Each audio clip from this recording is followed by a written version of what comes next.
Кратка најава за денешните настани. Лажна дојава за бомба утрово во електромашинскиот училишен центар во Охрид. 40,4 милиони денари ќе бидат издвоени од буџетот за продолжување со санацијата на колекторот.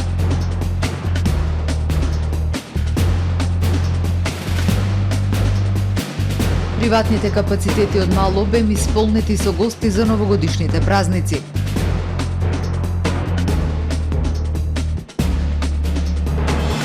Осумдесетгодишната Љубица Лешовска од Вевчани чувар на традицијата на изработка народни носии.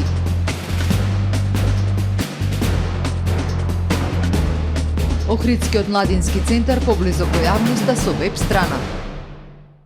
Со најавените и со останатите содржини на дневникот започнуваме по временската прогноза. Останете со нас.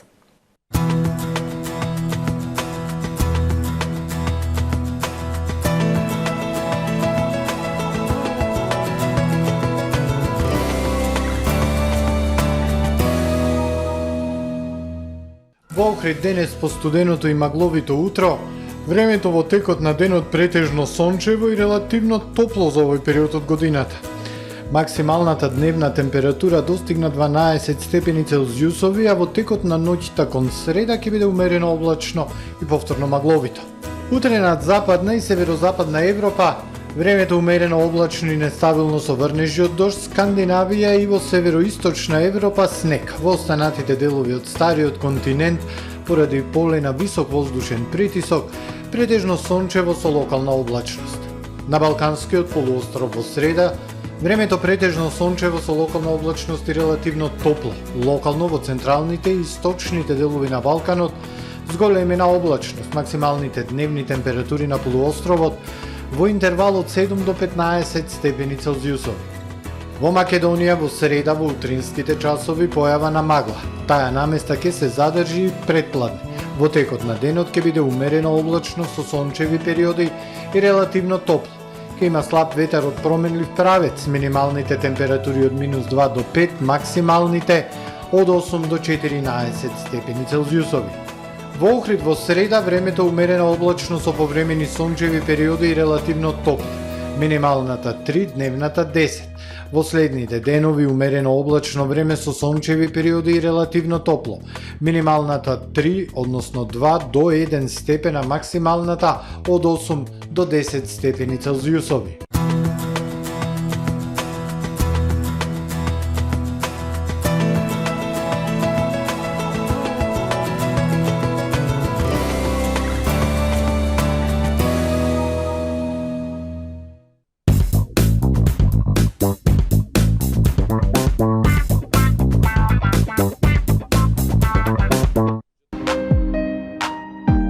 Ресторан Далга.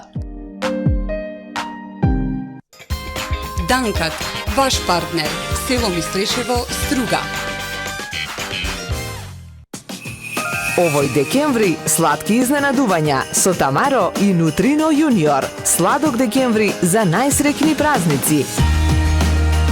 Многу сладки изненадувања, подароци и награди на Супер Радио. Уште и изненадувања за нашите најмлади пријатели од детските градинки и многу насмевки за најубава нова година.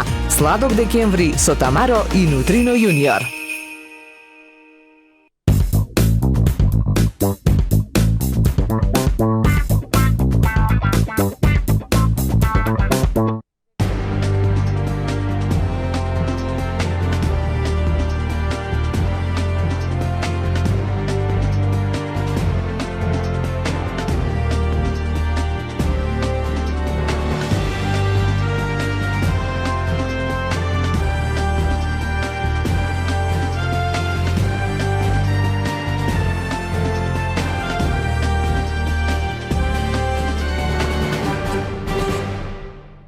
Добар ден. Прво издание на Дневникот на ТВМ.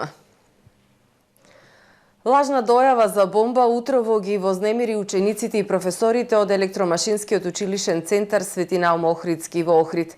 Менаџментот на училиштето дојавата веднаш ја пријавил во СВР Охрид. Првата смена од наставата била прекината, а веднаш по извршени детални антитерористички проверки од институциите, утврдено е дека станува збор за лажна пријава, пошто наставата во втора смена се одвива непречено. Лажна дојава за бомба од непознат испраќач утрово на имејл пристигна и во општинскиот електромашински училишен центар Свети Наум Охридски од Охрид. Менаџментот на училиштето дојавата веднаш ја пријавил во секторот за внатрешни работи Охрид. За кратко време пристигнаа со напатствија и беше извршена стандардна процедура за евакуација на учениците и професорите, вели Сашо Недески, директор на училиштето. Нормално наставата беше прекината од првата смена, само првиот час го одржа, а сега втора смена бидејќи констатирано дека објектот е безбеден за настава, втората смена ќе започне најнормално. Не е се едно и кај професори, и кај ученици, и кај родители, ево и сите сме ние родители, не би се чувствувале лагодно ако знаете дека детето ви учи во училиште кај што има дојава за бомба.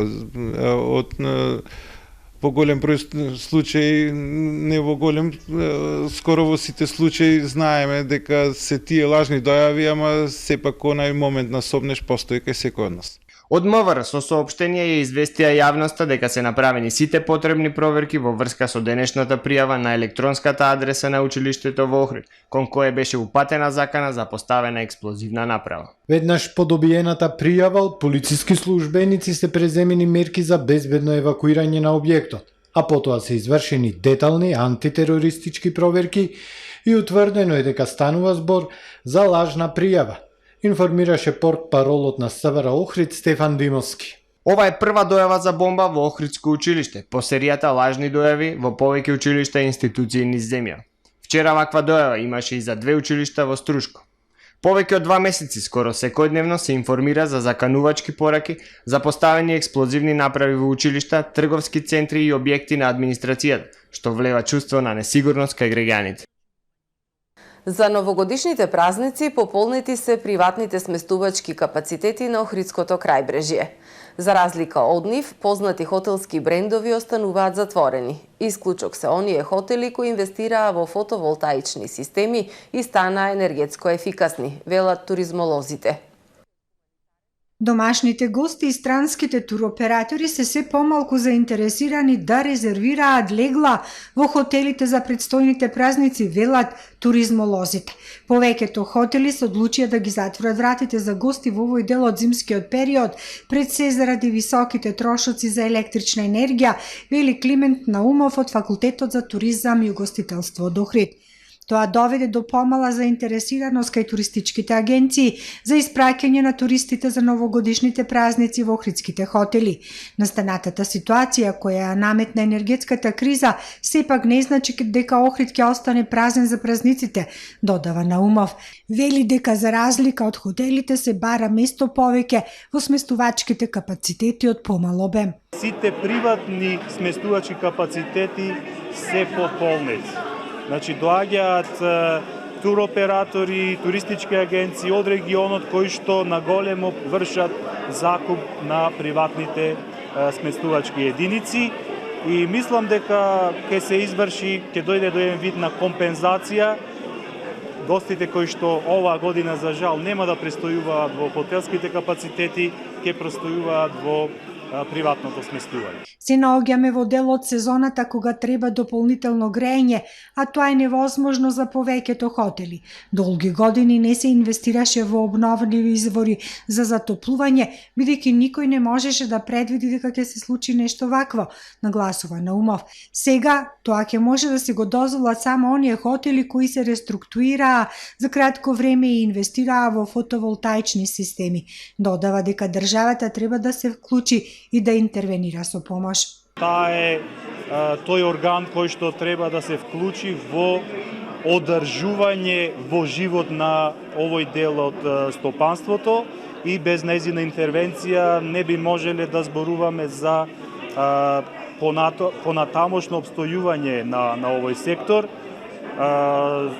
Се работи за навистина тешка ситуација која што без државна интервенција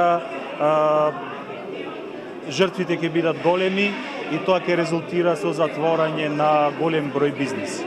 По ковид пандемијата, економската и енергетската криза, на сето тоа се надоврза и војната во Украина. Резултат на сето тоа е зголемување на цените и трошоците за работа на хотелските и угостителските капацитети.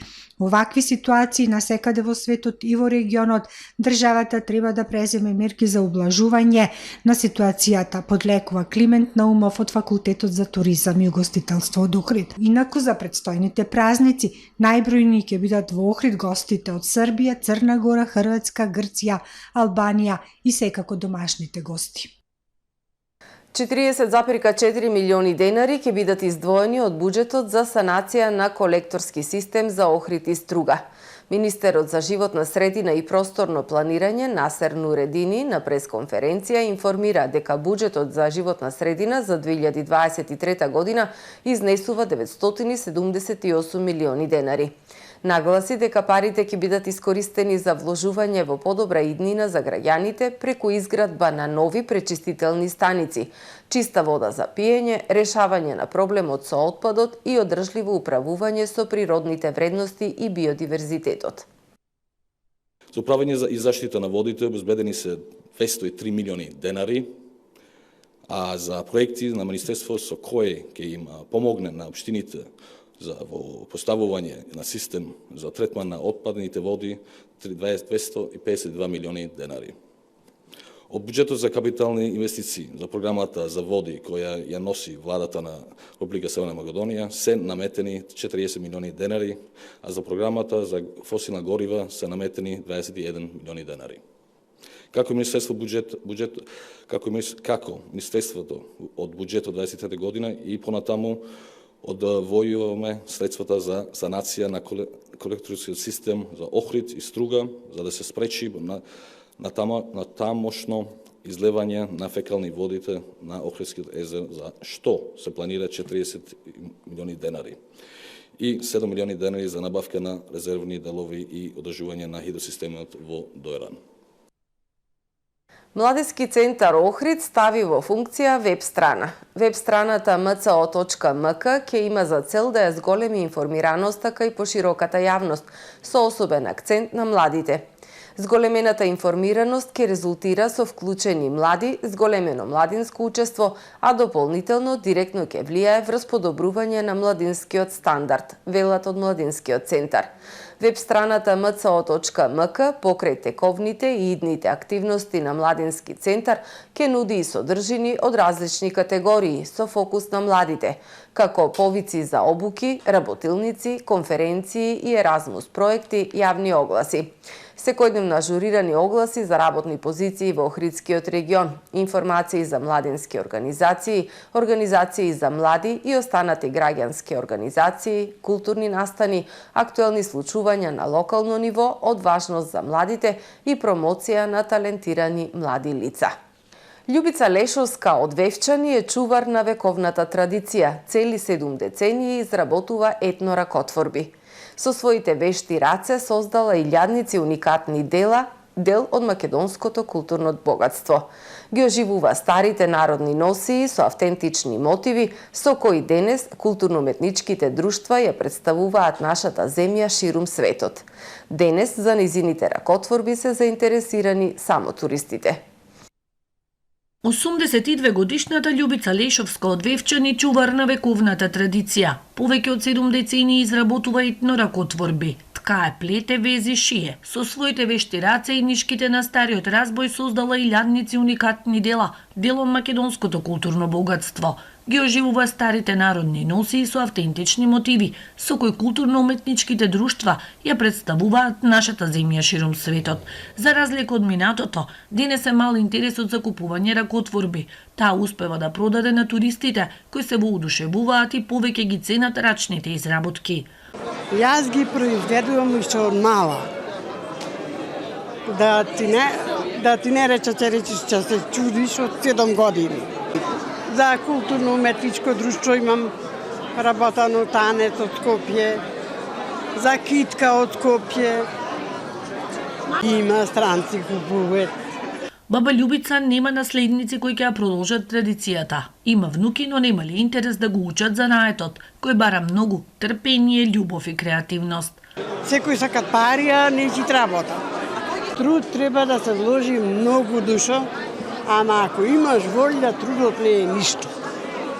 Само волјата работа. Етноракотворбите се слика на богатиот национален живот проткаен со многу емоции низ вековите, одраст на сите страдања, болки и радости, и токму затоа е потребна поголема грижа за нивно зачувување и промоција.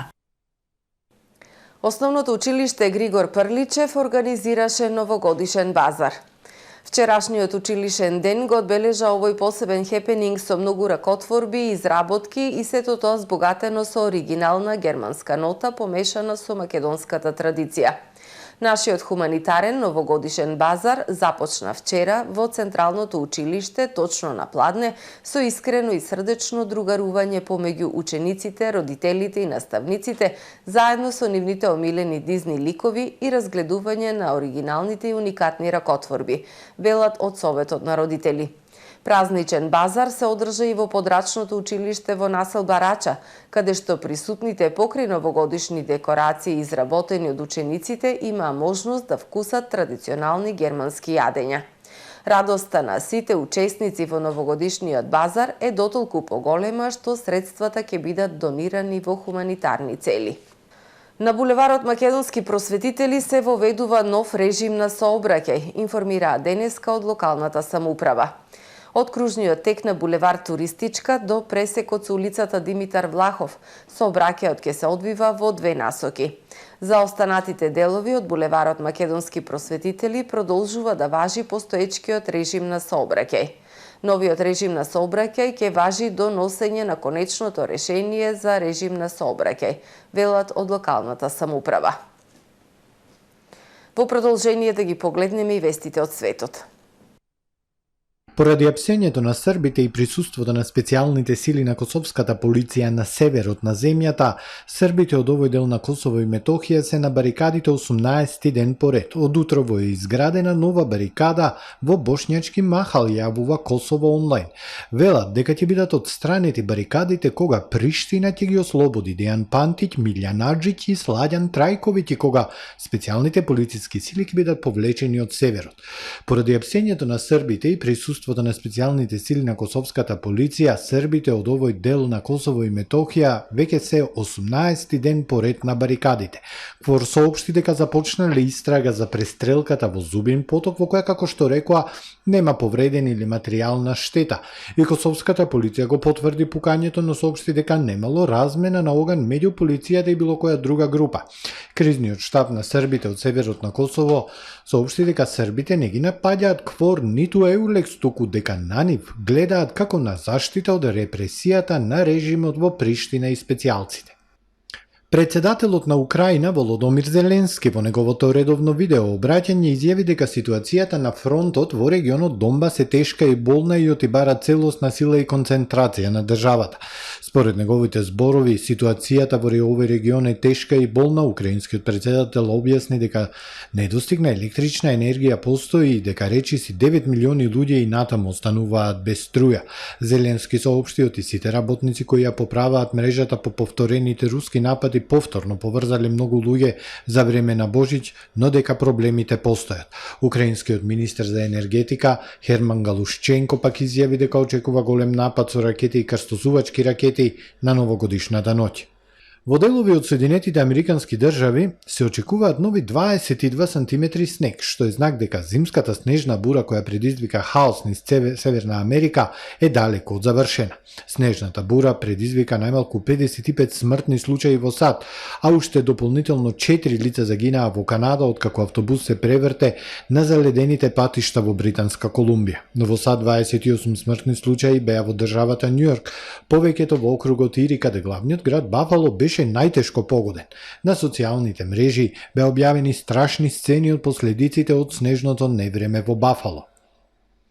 Јужните делови на Австралија пак се на врвот на овогодинешниот прв топлотен бран. Во Аделаида температурата во текот на ноќта била 27,4 степени Целзиусови, а Викторија е имала најжешката ноќ во последните 4 години. Во денови кога во други земји како САД и Јапонија луѓето се справуваат со рекордно ниските температури, овие делови на Австралија се погодени од нов топлотен бран. Утрото во Аделаида донесе температура од 38 степени. Издадени се предупредувања за топлотен бран во Јужна Австралија, во Викторија, во Тасманија, во Нов Јужен Велс и изолирани делови на Западна Австралија. Температурите се очекува да бидат од 8 до 16 степени над повеќе годишниот просек за овој период од годината. Почитувани гледачи, ова е се во првиот дневник на ТВМ. Ви благодарам што не следевте. Пријатно!